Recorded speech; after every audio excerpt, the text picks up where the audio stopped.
I'm covering the 5 decks I hope to work with more in 2020.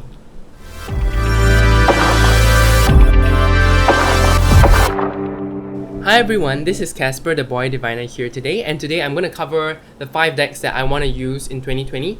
Usually I would mean more like the first half because I'll be getting new things and I probably want to play with the new things more. But as of now, these are my top 5 decks I want to work with. If you enjoy this sort of content, please leave a like and subscribe. This really helps me out. Lets me know what content you guys really want from me.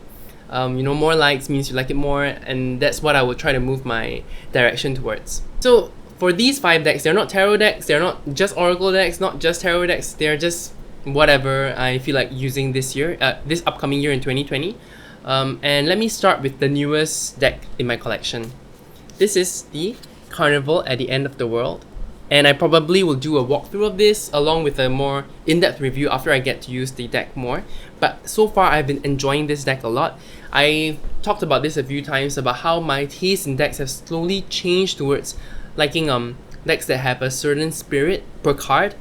I kind of find these kind of cards interesting when there's some sort of central figure. One example is the Wayward Dark Tarot. I kind of like that one. That one does have a few more obscure symbols in some of the cards, but for this one, it's a very clear one figure per card deck. So I'm feeling like it can be used for spirit communication when you talk to one of the spirits like that. What a beautiful deck. There are a few downsides to the cards also, but I am enjoying it. I'm saving all that for the review once I get to work with it a little more. So far, I've only done one reading with it, but it was kind of accurate, so that's quite interesting. I'm still waiting on the book. I've ordered the book also. The tarot creators made the book available elsewhere under Blurb, and then made the deck available in their own store. So you have to order the deck and the book separately, and they both cost a separate amount. It doesn't come with a little white book. I'm kind of a little disappointed in the book as well because I recently heard that the book doesn't cover the extra cards in the deck. I was hoping to use these extra cards. See, Madame Lulu, the Inferno. I was hoping to use these cards, and I thought the book may cover more about them so I can use them better. But no, the book is not going to cover them. So I'm not too sure why. If they're including these extra cards, they should have included the extra entries. The deck and the book were both on sale during Black Friday, so it took some time to come to me in Singapore. I think a few of the tarot tubers have started to show a walkthrough of this deck. I think Papa Squirrel and Prism & Co, both of them did walkthroughs of this deck or chats about this deck, which was really illuminating. I enjoyed watching those, and I'm hoping to gain a stronger connection with the deck like they do. Okay, so that's the first deck I wanted to talk about. The next deck that I wanted to share that I want to work more with is the Wild Unknown Archetypes deck. This deck is kind of special to me because it was a gift. So there's a sort of bittersweet feeling when I look at the deck. It's not a good or bad thing, it's just something I need to get used to. So there's a sort of resistance and yet attraction to this deck. And so far I used it once, and I really liked what I got. The only thing about this deck that I feel trips me up is the Roman numerals. But I really like the concept of this deck, and guess what? The guidebook that comes with this deck, perfection. Kim Kranz should really look into being like a writer. Not only just an artist, but writing things. How she wrote about her life story after creating the Wild Unknown Tarot. What happened to her, what she went through, what led her to creating this deck, how she used the pendulum to decide what cards come in and come out. The story was beautiful. I can't wait to do a review of this deck once I get more used to it, but you can see initially there are some printing issues.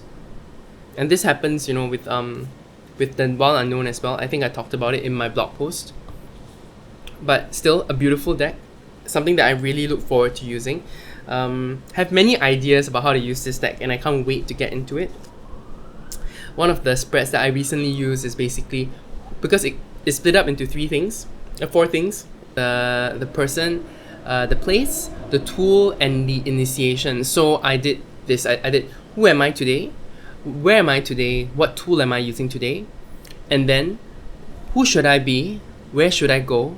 What tools should I develop or get? And then in the middle I use initiation to see how I can move from that to that. So it's when you're feeling lost, and which I am, and the deck showed me where I am it's a dead end, and that kind of resonates with how I feel. Like I'm kind of feeling a bit lost in my career, also with what I'm doing with Boy Diviner. Not super lost, but like trying to clarify what I'm trying to achieve. Especially because now it's the end of 2019, there are a lot of thoughts in my head that need to get clear. So this was really interesting. At least the tool that I got was the prayer. So I guess it's true. I've been trying to do some offerings, things like that help my practice, and I'm hoping that will bring me to the next phase of my life and help me self-improve. Okay, that's it for the archetype deck. I think a lot of people have that one, and they say it's pretty hard to shuffle, but I don't feel like I have too much of a problem or issue. And I think I just messed my cards up because it was in people, place, tools, but maybe it's just meant for me to mix it up. The next deck I want to talk about is the Thoth deck or the Thoth deck, depending on how you want to pronounce it. This deck is the traditional Thoth or Thoth by Aleister Crowley and Lady Frida Harris. It's again, the Thoth deck always makes me feel like it's such a beautiful deck.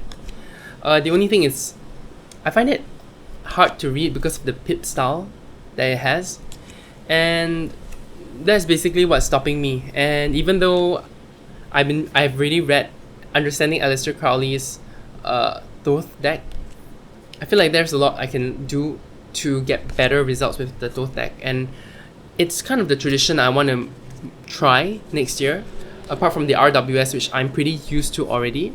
And I'm hoping to move forwards towards the Thoth, especially because I do want to understand astrology better. So if I study both the Thoth and astrology at the same time, I think it would help my depth of understanding.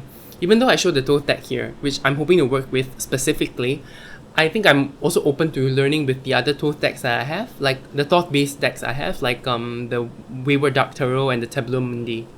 The next deck I want to work with more is the Arcana Playing Cards deck. This is a beautiful deck.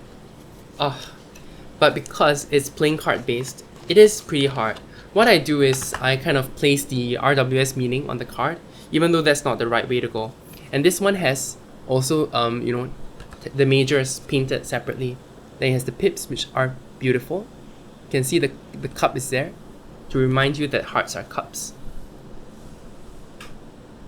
And it's such a perfectly sized deck, so small, so easy to shuffle. Yeah, I like this deck. So I'm hoping to use this more next year, especially when I learn more about playing card correspondences. Playing card correspondences are low on my list to learn, but if I do, this deck would be the one. I think maybe learning the Thoth also can help with understanding playing card correspondences a little more. If one of you are experienced with playing card correspondences, please let me know if there are any correlations between the RWS, the Thoth, playing card correspondences, Marseille. I would say Marseille may be the nearest, but I'm not super into learning that next year. That's not one of my highest priorities, but this one is. In any case, I love the texture of the card. Can you see the little scratches? Yeah, this deck brings me joy just looking at it, but I'm just sad I'm not giving it enough love, so it's a deck that I really want to try to work with next year. Shuffling it is so satisfying. I don't feel like I can stop, but I need to stop. The next deck I want to talk about, and the last deck, is the Lenormand deck. This is the Green Glyphs Lenormand in this little satchel that I bought along with it. You can see the book that came with this deck was really good. I would say it's a really good primer. So short, but so good. The information here is so good. You can start off with this without getting a separate Lenormand book, and I've read so many Lenormand books, I feel like this is really a condensed, quick version to pick it up. So the deck is beautiful. I backed this on Kickstarter, so I have the foil cards. And I want to talk about this deck more. I'll be doing a walkthrough of it, a review of it, when I get to use it more. But so far, in 2019, I found that even though I really like pastel colors, I really like minimalist cards and decks and art, I don't particularly work well with them during divination. So I have two other Lenormand decks. I think it's called the Spilt Ink Lenormand deck by Shiolo Thompson. You can see a walkthrough on my channel. And the other one is I think it's called the Seven Sphere Lenormand deck, which I also did a walkthrough long time ago. I don't feel like I really got to them that well. I don't really get the Lenormand from them, even though you can apparently read Lenormand without striking images. I feel like these ones do evoke more for me. And it's so cute because it has the little playing card symbols on the top. I really enjoy this. And it allows for you to pick whatever gender you want. So in my deck, I'm using 2 gentlemen and no ladies just because of my preference. And I'm using this deck primarily to read for myself and not anyone else. So that makes sense. And I'm hoping to really dive into Lenormand next year and learn better. Once I get used to this deck, I'll probably be doing a review and talking about how great or what niggles I have with it. But honestly, for now, it's been really fun to use. I really enjoy the imagery. James R. Eads is super great. He's gonna come up with new Oracle decks this year, I think, and I'm really excited. I'm not sure if I'm gonna get them yet, but this one was really a good buy. This Lenormand deck, I'm very happy with it right now.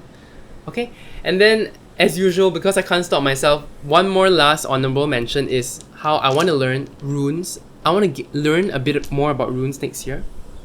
So I bought this set of runes, and I'm hoping to get to know them better this year, along with my magical practices, along with all my Goetia work, everything.